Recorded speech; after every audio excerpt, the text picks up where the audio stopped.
न खाई भोगी तो सदा रोगी हे आपण नक्कीच ऐकलं असेल। याचा अर्थ आहे की आनंद घेणारा हा उपभोगणारा।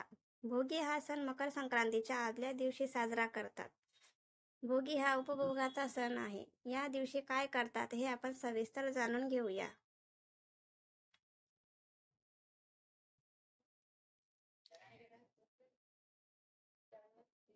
या दिवशी सकाळी आपण घर आणि सभोवतीचा परिसर स्वच्छ करावा। दारासमोर रांगोळी काढावी। घरातील सर्व लोकांनी अभ्यंग स्नान करून नवीन कपडे परिधान करावे। या दिवशी अंघोळीच्या पाण्यात तीळ टाकण्याची पद्धत आहे। भोगीच्या दिवशी महाराष्ट्रात खास भोगीची मिक्स भाजी आणि बाजरीची भाकरी करण्याची पद्धत आहे।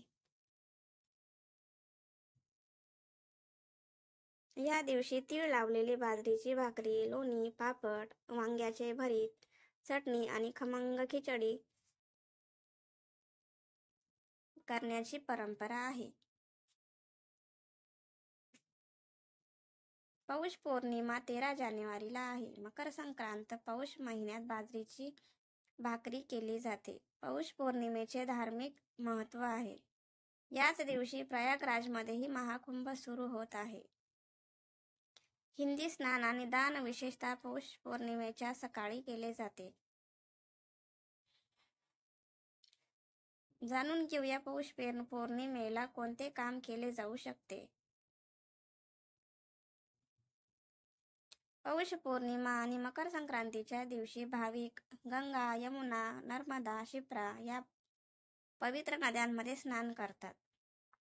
नदीत स्नान करणे शक्य नसेल तर गंगाजल पाण्यात मिसळून घरी स्नान करू शकता। पौष पौर्णिमेला नदीत स्नान केल्याने पापांचा नाश होतो आणि मनोकामना पूर्ण होतात, असे पुराणात सांगितले आहे। नदीत स्नान केल्यानंतर नदी काठावरील किंवा घराच्या आसपास किंवा मंदिराभोवती अन्न, वस्त्र, तीळ आणि गूळ दान करावे। या पौर्णिमेच्या दिवशी केलेल्या दानाचे सामान्य दिवसांपेक्षा शतपटीने अधिक पुण्य प्राप्त होते, असे शास्त्रात सांगितले आहे। पौष महिन्यातील पौर्णिमेच्या दिवशी सूर्याची उपासना केली जाते, कारण या संपूर्ण महिन्यात सूर्याची पूजा करण्याची परंपरा आहे। पौष महिन्यात सूर्याला अर्घ्य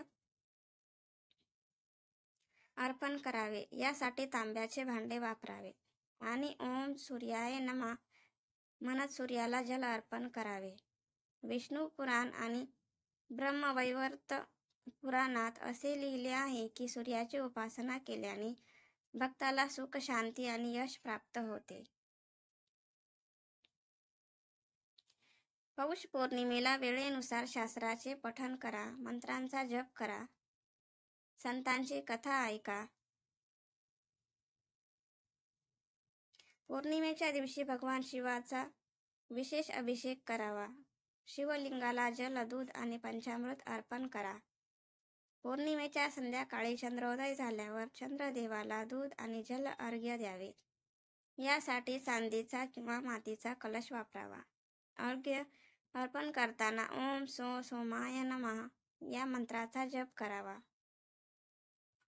या पौर्णिमेच्या दिवशी पाण्यात तीळ मिसळून स्नान करण्याची परंपरा आहे। या दिवशी देवाला गूळ आणि तीळ अर्पण करा। पूजेनंतर तीळ आणि गूळ यांचे सेवन करून दान करावे। या दिवशी गायींची सेवा करण्याची परंपरा आहे। गोठ्यात गायींची काळजी घ्या। गायींना हिरवे गवत खायला द्यावे। गोठ्यात पैसे दान करा।